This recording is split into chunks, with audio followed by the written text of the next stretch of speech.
राधे राधे दोस्तों, दीपावली के इस पावन पर्व पर आप सभी को हृदय से शुभकामनाएं। माँ लक्ष्मी और विघ्नहर्ता भगवान गणेश का आशीर्वाद सदा आपके घर परिवार पर बना रहे। इसी मंगल कामना के साथ आज की दीपावली कथा आरंभ करते हैं। बहुत पुराने समय की बात है। एक वृद्ध बाबा थे जो दिन रात भगवान की भक्ति में लीन रहते थे। हर वर्ष कार्तिक स्नान करते, प्रत्येक एकादशी का निर्जला व्रत रखते और पीपल, तुलसी व वट वृक्ष की बड़ी श्रद्धा से सेवा करते थे।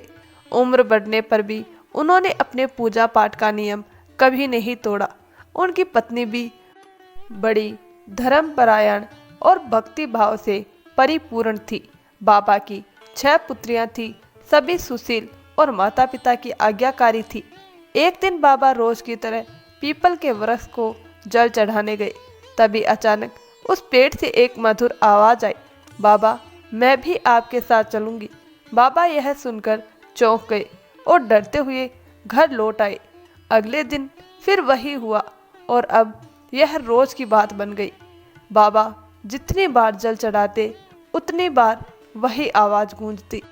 बाबा के चेहरे पर चिंता साफ झलकने लगी। एक दिन उनकी पत्नी ने पूछा, क्या बात है, आप इतने घबराए हुए क्यों हैं?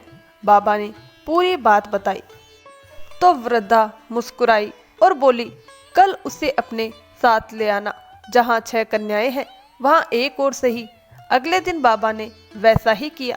वह कन्या उनके साथ घर आई। उस दिन जब बाबा आटा मांगने गांव गए तो उन्हें सामान्य से अधिक आटा मिला। अब अम्मा आटा छानने लगी तो कन्या ने कहा, अम्मा लाओ मैं छान देती हूँ। जैसे ही उसने आटा छाना पूरा परात आटे से भर गया। फिर अम्मा जब भोजन बनाने लगी तो कन्या बोली, अम्मा आज मैं खाना बनाऊंगी। अम्मा ने मना किया, बेटा तेरा हाथ जल जाएगा। लेकिन कन्या ने आग्रह किया और स्वयं भोजन बनाया। उसने इतने स्वादिष्ट 3600 व्यंजन तैयार किए। सबने तृप्त होकर भोजन किया। बाबा के मन का भय अब मिट चुका था। रात को अम्मा का भाई अचानक आ गया और बोला, मुझे भी खाना चाहिए। अम्मा परेशान हो गई क्योंकि घर में अन्न का एक दाना भी नहीं बचा था। कन्या ने कारण पूछा तो अम्मा ने सब बता दिया। मुस्कुराते हुए कन्या बोली, अम्मा चिंता मत करो, मैंने थोड़ा अनाज संभाल कर रखा था। वह रसोई में गई और स्वादिष्ट भोजन बना लाई। मामा ने खाकर कहा, ऐसा स्वाद मैंने जीवन में पहले कभी नहीं चखा। रात में सोने से पहले कन्या बोली, अम्मा चौका लगा दीजिए और दिया जलाइए, मैं कोठे पर सो जाऊंगी। अम्मा ने मना किया पर कन्या नहीं मानी और ऊपर चली गई। आधी रात को वह उठी और चारों ओर देखा तो घर के हर कोने में अन्न और धन के भंडार भरे पड़े थे।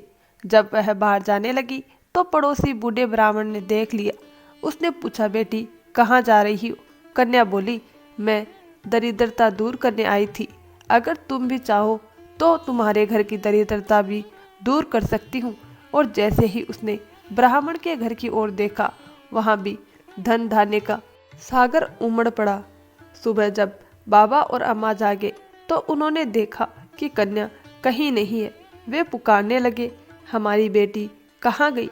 तभी ब्राह्मण दौड़ता हुआ आया और बोला, वो कोई साधारण कन्या नहीं थी, स्वयं लक्ष्मी माता थी जो तुम्हारे घर में पधारी थी और हमारे घर की दरिद्रता भी हर ले गई। तब सबने हाथ जोड़कर प्रार्थना की, हे लक्ष्मी माता, जैसे आपने उस ब्राह्मण के घर को सुख समृद्धि से भर दिया, वैसे ही हम सब पर भी अपनी कृपा बनाए रखे।